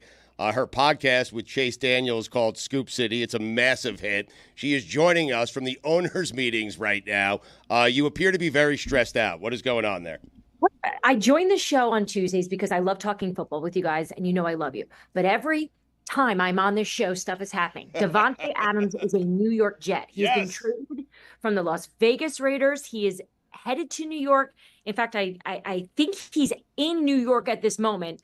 I'm trying to confirm that right now. But yeah, all of this happened, and we knew this was leading up to this point. All signs were pointing to the Jets here for weeks, and I was told that Woody wanted to make sure they did not mess this deal up. So they're able to get Aaron Rodgers, his really good friend, another weapon, obviously someone that he trusts outside of Allen Lazard, who can now join this Jets team. So after, a really difficult loss on Monday Night Football, some good news for Jets fans today. Yes, and if you have to go here to do your job, just let us know and we'll let you go here. Do you have any idea what the Jets gave back to get Devonte Adams? Yeah. So the Raiders are going to receive a 3rd round pick that can become a 2nd round based on his performance. So, this is like the Stephon Diggs trade. It's kind of like how we've been discussing it on the show about what a trade would look like. It's not as good, but it's close. The Bills were lurking around a little bit there. They were trying to land Adams. That obviously is not something that worked out for them. Currently trying to work on the compensation, because if you guys remember, we talked about this on the show. Mark Davis did not want to take on this salary. So in this moment right now, I'm just trying to confirm to see how much the Jets are going to be taking on, if all of it, and if the Raiders are helping them out a little bit. So we'll stay tuned here as this stuff is all just developing once again on this show. This segment is presented by LinkedIn Jobs. Post your job for free at linkedin.com/prep. Terms and conditions apply. Diana, what is the weight of this Devonte Adams signing for the Jets? Does it transform Aaron Rodgers into the quarterback they thought? Does it make the Jets a playoff team? What do you see the impact as? Okay, the Raiders are not paying any of Devonte Adams' salary, according to a source close to the situation right now. So, look, I think the Jets are all in on this. They are giving Aaron Rodgers and this offense and this team every single possible thing that they can do to try to maximize Aaron Rodgers while his time is here as he's getting older. We don't know how much longer he's going to be a New York Jet. So I look at this as, guys, a week ago, I was on the show with you talking about the firing of Robert Saleh. And now a week later, they're meeting with Hassan Reddick's new representation. Drew Rosenhaus has been granted an opportunity to seek a trade right now for Hassan Reddick. The Jets told him, you got a short window here to try to see if you can get a trade partner. Otherwise, let's try to see if we can work this out in New York. So potentially, if they can fix this with Hassan Reddick and Drew Rosenhaus can work his magic, they could get Reddick in the building as well, along with Devonte Adams. So look, I think it's just obvious Woody knows that this is the window. This is the window. We laugh about Jerry Jones saying all in. I don't know. This is all in to me. Dan, I was just going to ask you about Hassan Reddick. Now that they have Devonte Adams coming to New York, does this motivate them to kind of make something happen? Because this morning you reported that they gave him permission to kind of seek a trade, but now wouldn't you want to get him in? You do. You want to get him in, but again, you're dealing with a situation where they started off in a really bad spot because they lost trust in one another. Hassan Reddick thought that the Jets were going to be able to give him a deal that they agreed upon. The Jets said, no, that's not what we said. We said that we'd see how you would perform. There was some sort of miscommunication, and everyone close to Hassan was telling me that he is going to die on this hill, that he is not going back. So now with the change of voice here in terms of his representation, and guys, you don't hire Drew Rosenhaus if you don't want to play football, right? You hire Drew because he gets it done. So Drew right now is trying to figure out what the market is for Hassan outside of the Jets if they aren't able to work it out as a backup plan. But also the Jets know that there's a chance that they could lose Hassan. And look, you have to look at it from Joe Douglas's standpoint too on this. What kind of shape is Hassan in right now? right? This is a player they need right now. How long is it going to take for him to get in play shape and accustomed to the Jets' way of doing things? There's a lot of factors there. Devonte Adams is in the building in New York as it's coming in. Is this ridiculous to you guys right now? Like just watching this? I love you telling us that he's in the building. Yeah. Do the Jets know the season already started? Yeah. Yeah. And they're she 2 can and 4. confirm Yeah, earlier 2 and reports. 4. Right. Yes. Yeah, They know it started. So. I'll filibuster a little bit while You're you like, we're going all catch in. up on stuff. Yeah, Mike, let me just catch up on these 2 texts and tweets, and I'm going to be right with you. Yeah, totally understood. As those that are just joining us are learning, Devonte Adams has been traded to the New York Jets. Now, there were a couple of teams that were kicking the tires on acquiring Devonte Adams. She said Buffalo. Yeah. I heard Buffalo as well through my sources. So, Diana, what is Buffalo going to do now, and what is the entire wide receiver market going to do now that Devonte Adams is off the board? You have these teams that were aggressively pursuing the Saints, and Buffalo were in on this Devonte Adams sweepstakes. I'm wondering if they pivot and go elsewhere. Yeah, look, we got the trade deadline coming up in just a few weeks. I was just, God, I sometimes I just wish there was a camera on my phone so you guys can see the mistakes before I catch them. Right. Like I just was about to tweet, Devonte Adams is in the Jets building. Pet my sources. Like, your dog? I'm the senior NFL insider at The Athletic, owned by the New York Times. Yes, and I almost just tweeted that. Yeah. So this is why I love this show, because you guys accept me for everything I am. Even busy. Okay. Yes, go ahead. Other wide receivers possibly on the move. Yeah, Buffalo Bills, something. Right? No, it's a great question because they need help, right? We saw Josh struggling yesterday. Last night. It just looked like, look, this season is on Josh Allen's shoulders. It's if he does not win this for him, if he does not run the ball, if he does not use his body and his ability to create plays, the Buffalo Bills are in trouble.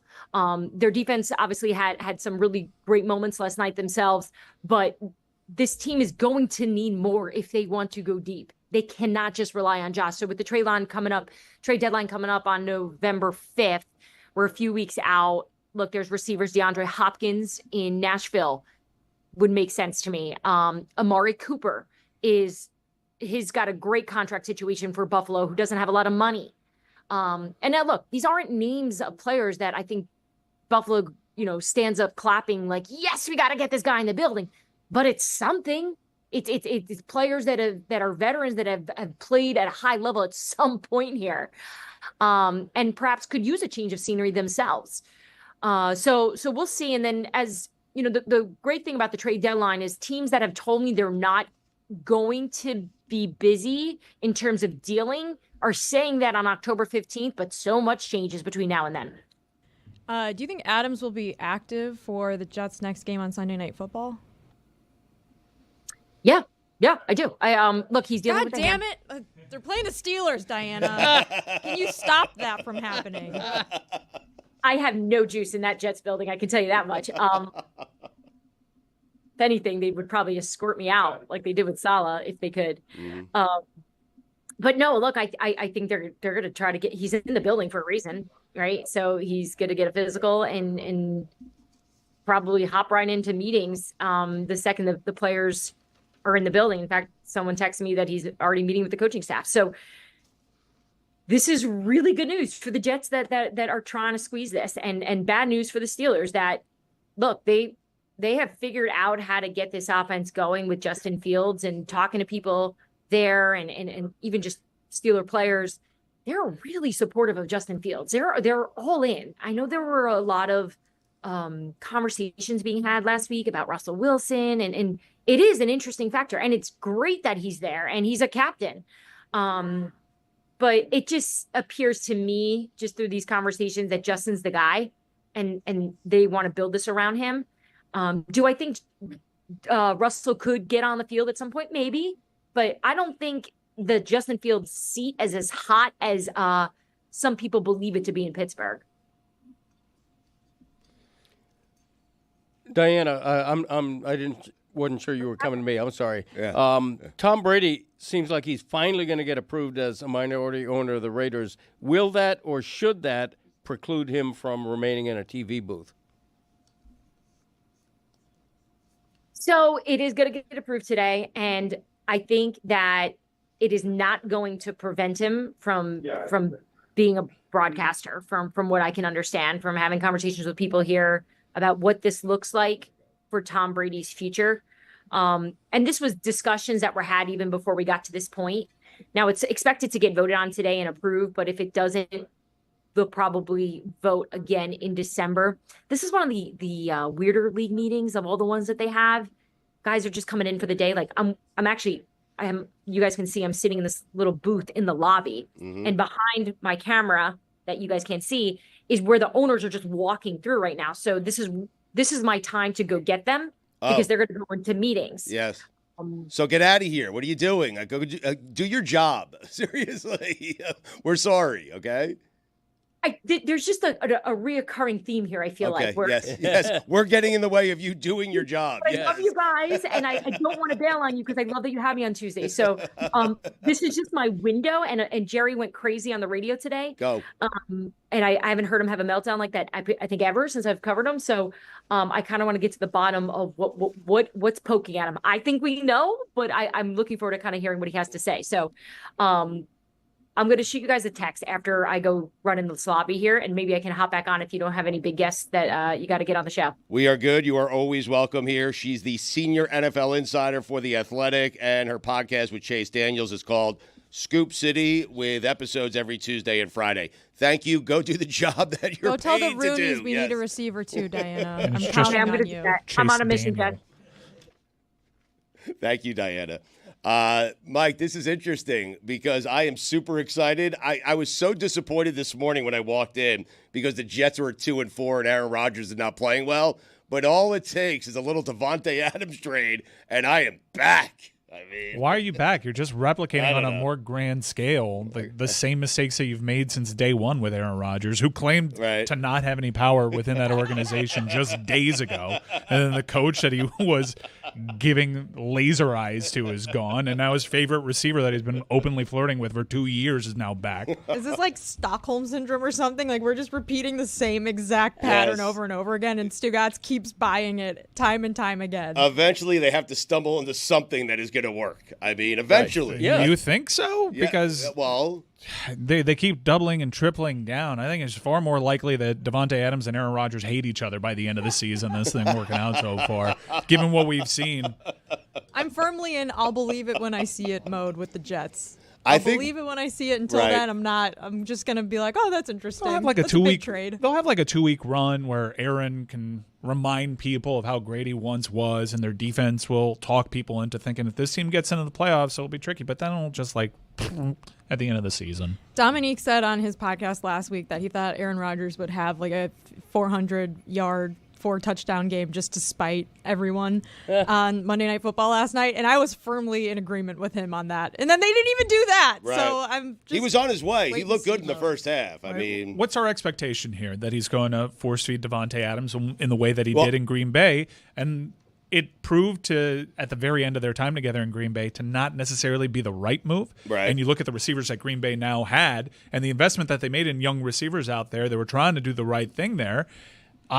They have some talent at the receiver position. Garrett Wilson is. If this means more plays to Devonte and less to Garrett Wilson, I don't think that's an upgrade. Well, Garrett becomes your number 2. What I like about it is if you're going to go all in with Aaron Rodgers, go all in with Aaron Rodgers. Well, that's the thing. Aaron Rodgers, Garrett Wilson becomes your number 2, and I don't think he should be. Right. I do like the idea, like it is funny. The Aaron Rodgers that Devonte Adams left 4 years ago is not the same Aaron Rodgers that Devonte Adams is returning to 5 years later. Right. You know? I agree with that, but I also think the pessimism in the room isn't necessarily warranted. As a Jets fan, it's the Jets. That's why. I can see, though, why Jets fans are excited. Of course. Devonte Adams is a top-tier receiver. You just added a lot of talent to make Aaron Rodgers seem 5 years younger, and I don't see a downside to that. Can they get a kicker instead? I think the kicker would affect their bottom line a little bit more. I think panic is warranted, and yes, this is a nice little distraction from what happened just a mere couple of hours ago, but if you pay attention to what it is, they brought in one of Aaron Rodgers' friends that has been a malcontent elsewhere, that hasn't been who he showed us in his prime.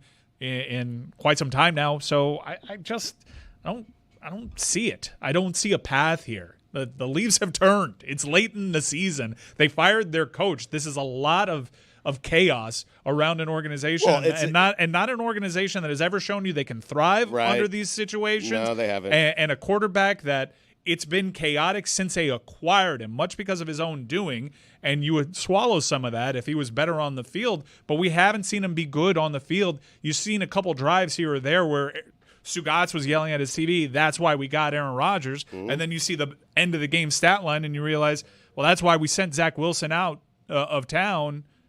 This is not a great situation. I just don't see a path for this team. I really don't. I'm not trying to be pessimistic, Greg. I'm just sort of in the, yes, I think this makes the Jets offense better. I think this will make them a better team, but I'm not going to declare them playoff contenders or Super Bowl champions because I'm firmly in wait and see mode with them. It's week 7 and like to Diana's point, they want to go all in now. They want to figure it out with Reddick. It's like, okay, guys, the season started and you've lost a handful of games already. Where was this in August? Right. No, this doesn't make Aaron Rodgers not over the hill and way past his prime, but Aaron Rodgers is still better than Gardner Minshew and Aiden O'Connell. I think this is a lift for the receiver as much as it is for the quarterback. I just don't see a downside to a team that needs help on offense adding Devonte Adams. Just, you have a bunch of guys that have turned locker rooms upside down and have been malcontents, and they've been malcontents for a while now, and it hasn't worked out. What is the leadership Nothing there? has worked out. What is the leadership there? It's not like you have a coach that you can trust can bring all these moving parts together. Right. They don't have strong leaders in the room. Their leader, their de facto leader that is getting his way both with roster personnel and the person that they look to on the field, is constantly throwing teammates under the bus, has terrible body language on the field, and is a shell of his former self. So this is just not a good situation. And also, while their overall talent has certainly improved by acquiring a future Hall of Famer in Devonte Adams, you have to look within your own division. The Bills are going to make a move. The Bills are going to get their wide receiver room better. Tua may come back. That division will also get better. So it's a moving target for the Jets. And if the rest of the division's arrow is pointing up, they haven't really improved all that much. But we're only a third of the way through the season. Thank you, right? Billy. It's not the end of the season, and it is a conference where you could make the playoffs. Like, the Colts are not that much better than the Jets. The Chargers are not that much better. The Dolphins are not that much better right now. Like, you don't know when Tua's going to come back, but even to your point, if the other teams are making moves and you remain stagnant, what is your option? You're going to throw balls more to Tyler Conklin, Jeremy Ruckert, Mike Williams, who didn't have a catch yesterday. You're making your team deeper on offense. The argument for it is that there's an extra game now, because historically, if you were at this win-loss record at this point in the season, you'd have to be an outlier to make the playoffs. You'd have to be a great team, and I'd say, they can maybe sneak into the playoffs, but are they a great team? I just don't see it. I mean, the argument is, to Billy's point, they're 6 games in. They're a third of the way through the season. They just traded for one of the best wide receivers in the NFL, who makes the quarterback. They got a hole to dig themselves out of. I understand, but it makes the quarterback really comfortable in a division. I don't care what anyone tells me, is just not that good. It's not just a division. The AFC doesn't have these powerhouses anymore, right? You have the Ravens, you have the Chiefs that they're fine. Their record doesn't kind of indicate how they've been this season. You can very easily make the playoffs if you're the Jets. But aren't all those teams saying, the Steelers are looking at their schedule all right, we got the Jets. Cool. Great. Well, what is there to fear with the Jets? I don't know about that as a Steelers fan. But I'm trying to differentiate my pessimism from Mike's pessimism. Mm-hmm. I'm not shitting on this. I'm just saying I'll wait and see. Okay. Which maybe is wait and see terrible approach. analysis, but I just don't want to get super excited about the Jets because I've seen how you've gotten super excited about all these different things that Aaron Rodgers has done and said. All I have is excitement. That's it. Right. Yes. We have no results yet. So I'll wait for a result till I give him a lot of credit. But you're so deep in on Aaron Rodgers. You fired your coach. What is a 3rd-round pick at this point? You have to kind of go all in and see this through. If not, you've just given up on the season and on Aaron Rodgers' experiment altogether. We've done a terrible job here because I need to relive the best part of that Diana Russini interview. Diana, wasn't sure you were coming to me. I'm sorry. We cut out the 7 seconds of silence. What happened to you? I'll tell you what happened, and I'm not throwing you under the bus. Okay. Oh, you're not Aaron Rodgers in this You situation. had given me a note Right. saying that Jess and Mike were going before me. Right, they did. We did. It was your turn. It was your turn. It's okay, Greg, We had a because sequence. Dan's not here, so we're fine. Yeah, it's fine. All I right. mean, Lazy River, yeah. If Dan were here, the lazy river took us to a 7-second pause before your question, and I'm Okay. not going to argue with you. Okay. Okay. Diana, Okay. I didn't. Okay, Wasn't that sure was, you that were coming was, to me. I'm that's sorry. on me. Not playing the blame Okay, game. that's on me. Is Kornhacky ready? Because since we're discussing the season as if it's over, let's look at the AFC if the season ended today. That's right, Stu. We can take a chance here to look at the percentages as 33% of the results are in through week 6. We would have the Kansas City Chiefs getting a bye. Now, according to the NFL's own model, they have a 99% chance of making the playoffs this season once we get through 18 weeks of football. But you look at the matchups, it would be the number 2 seed Texans sitting at a 93% chance of making the postseason against a 7 seed Colts. You'd have the Ravens hosting the Chargers and the Bills hosting the Steelers. When we do take a look at the teams in the hunt, the Broncos, the Dolphins, the Jets, the Raiders, your New York Jets, Stugotz, sitting at a 55% chance ahead of this Devonte Adams trade in terms of their percentage to make the postseason. So the Jets are still alive, and here are your matchups. Texans, Colts, Ravens, Chargers, Bills, Steelers. Stu, the matchup of most interest to you, what do you think? Bills and Steelers. I mean, that is a game. Josh Allen versus Mike Tomlin. What a fascinating matchup that's going to be come playoff time. Yes. they played in the I playoffs agree. last year. Did they? Yes. It got delayed because of that huge snowstorm. Oh, that's right. And if it hadn't, Yes. I'm telling you, the Steelers would have won that game. If the season ended today. Yeah, I love it. It is so absurd. Who do you like in that matchup?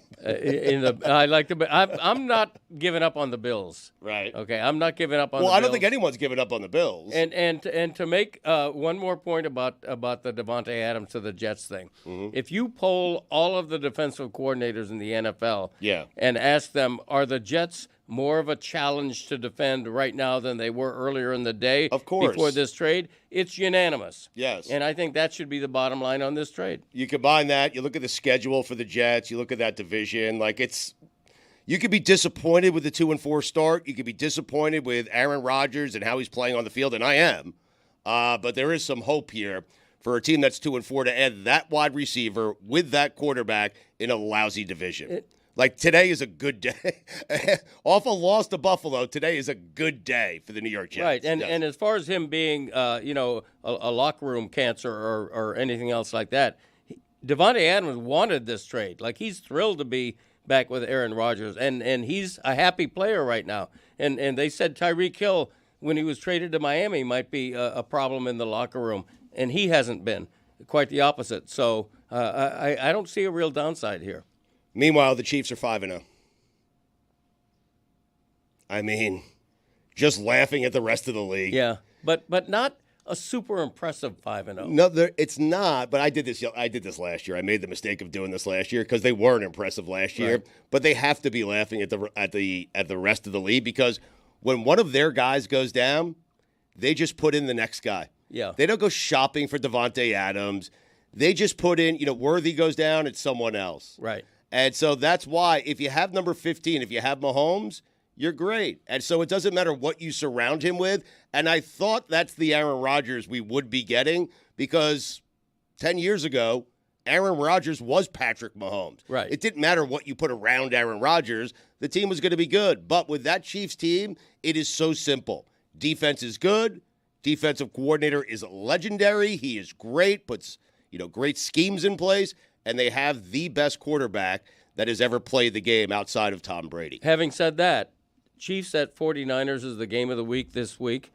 Even with 3 losses, and I haven't looked at the early line, 49ers are going to be favored. Right. And that's saying that don't give up on the 49ers, but I think more than that, it's saying they're a vulnerable 5-0, the Chiefs. Yes. I do. I think so. I think both the 5-0s are probably. Yeah. People feel the same way about them. The Vikings as well. Yeah, definitely the Vikings, but also the Chiefs for me. Yep. Chris, you have a stat of the day? Start of the day, start of the day. It is the start of the day. Start of the day, start of the day. It is the start of the day. Start of the day, start of the day. It is the start of the day. Start of the day, start of the day. It is the start of the day.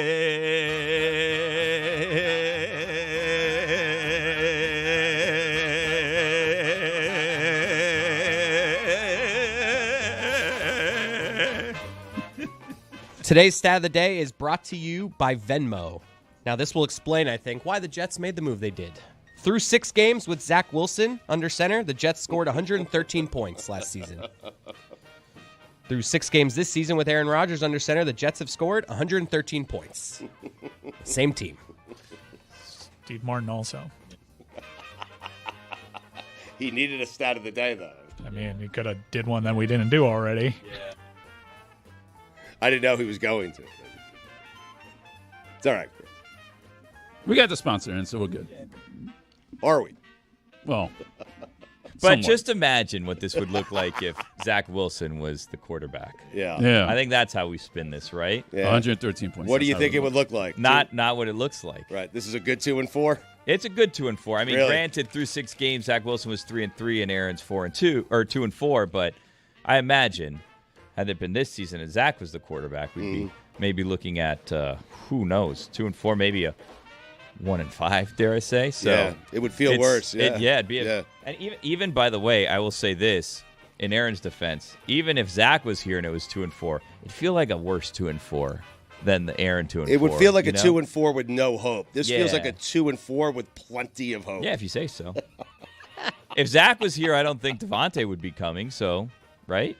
Devonte would not know. The Jets there would you not go. be on the list of teams if Zach Wilson was the quarterback. At the very least, Aaron's recruiting you players that may or may not help you or may or may not make things worse. Where that Zach is true. wouldn't be doing that. There's no scenario in which Devonte Adams hurts your team. Ask the Raiders. I think the Raiders have decided that he's been hurting them for long enough. This organization is lousy to begin with. Like, there's nothing Devonte Adams is going to do that makes it worse than it's already been for the last 40 years for me. In fact, what he does on a day after a loss is it gives me some excitement. Thank you, Devonte Adams, and thank you, Woody Johnson, for going out and getting the wide receiver that I needed today. Whether or not they need him is a different story, but I needed Devonte Adams today. You know what I got, Mike? I got Devonte Adams today. And you know what I have now because of it? I have hope again. And that's the NFL. I mean, am I wrong? You're not right. Mm-mm. I don't feel right. I don't. Greg, yesterday we were talking about holidays. Columbus Day has lost its luster. Yeah. It really has. Phrasing on that. Oh, my God.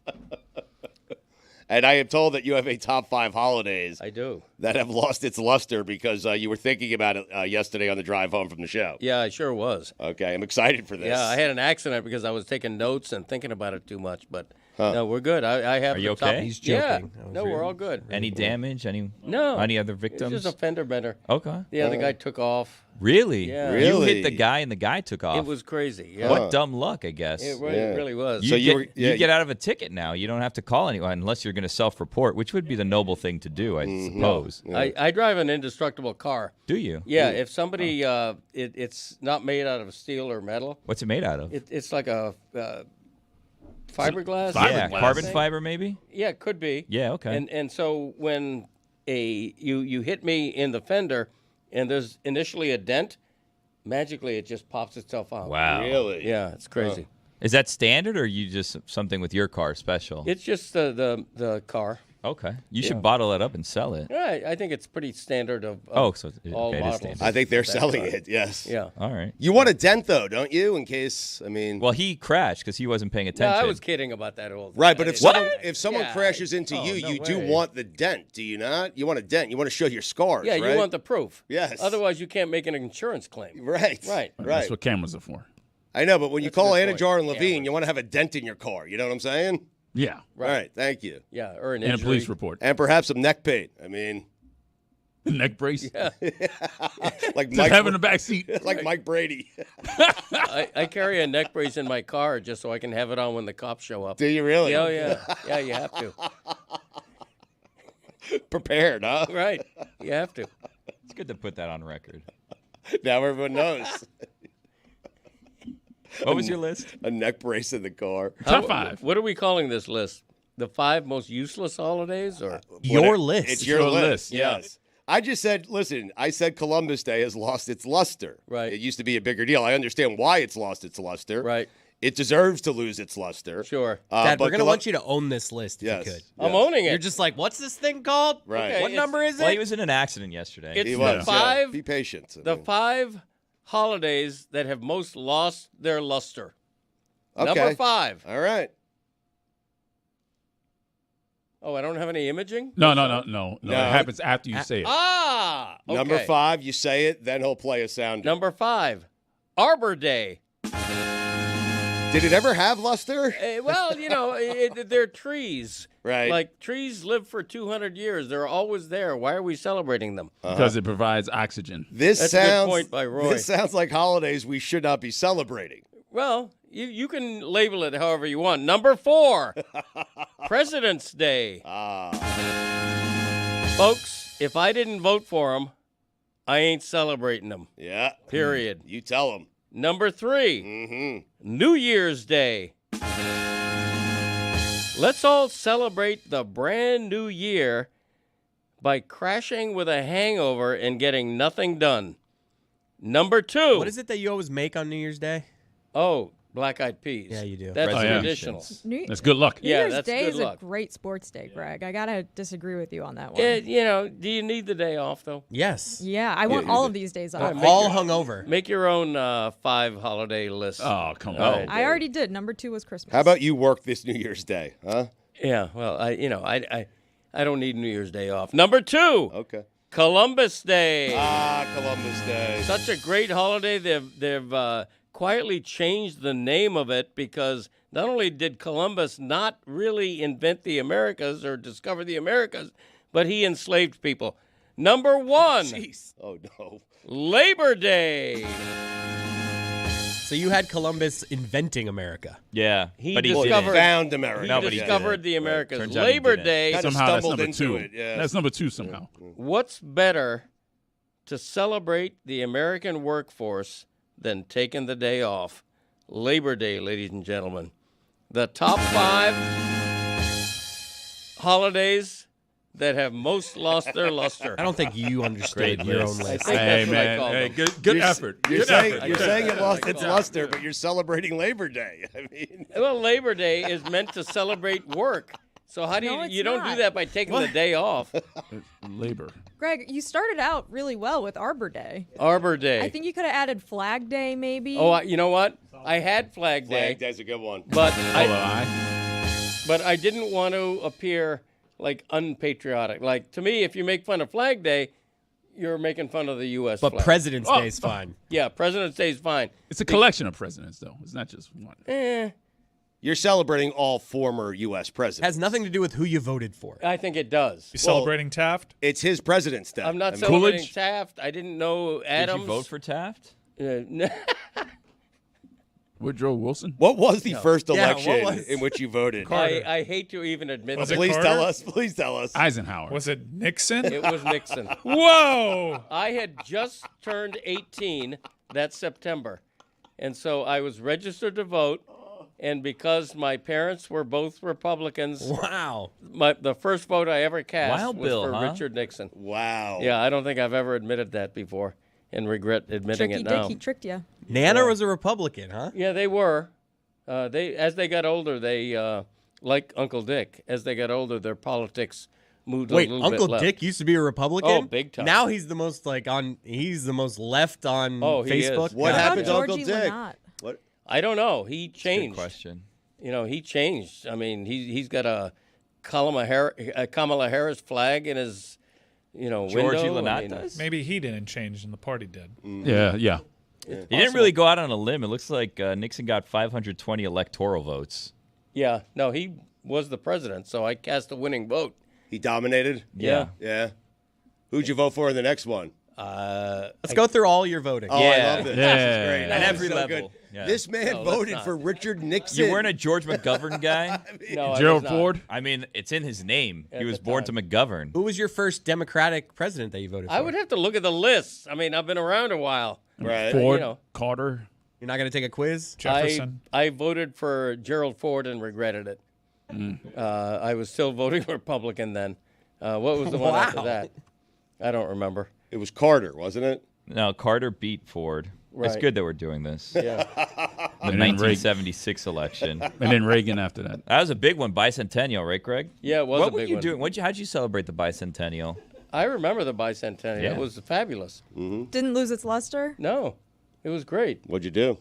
You know, who can remember? I mean, you know, Fireworks. grilled hot dogs. You know, Yeah. Frankfurters. Standard. In your opinion, which was better, the bicentennial or the centennial? Good question. The bicentennial was a little bit better. I was Spread more was a aware. little bit better. Twice as good. Yeah, it was twice as good, Roy. Thank you. Time to throw away all journalistic happened? credibility and get reckless. Here is something we like to call. I hit it. All right. You're good.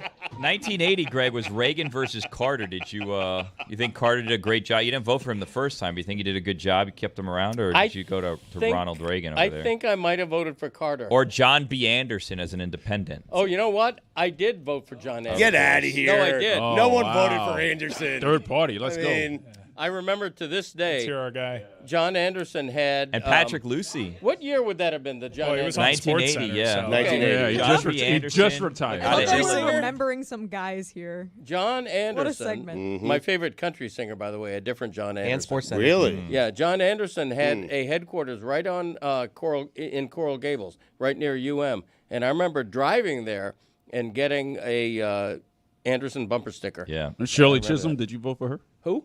Shirley Chisholm. I thought we were talking. No, presidential. I don't think she was on the ballot down here. Oh, that's too bad. Yeah, I don't think she was. You had a John Anderson bumper sticker? I did. He yeah. doesn't look presidential, I'm going to be honest with you. The only one.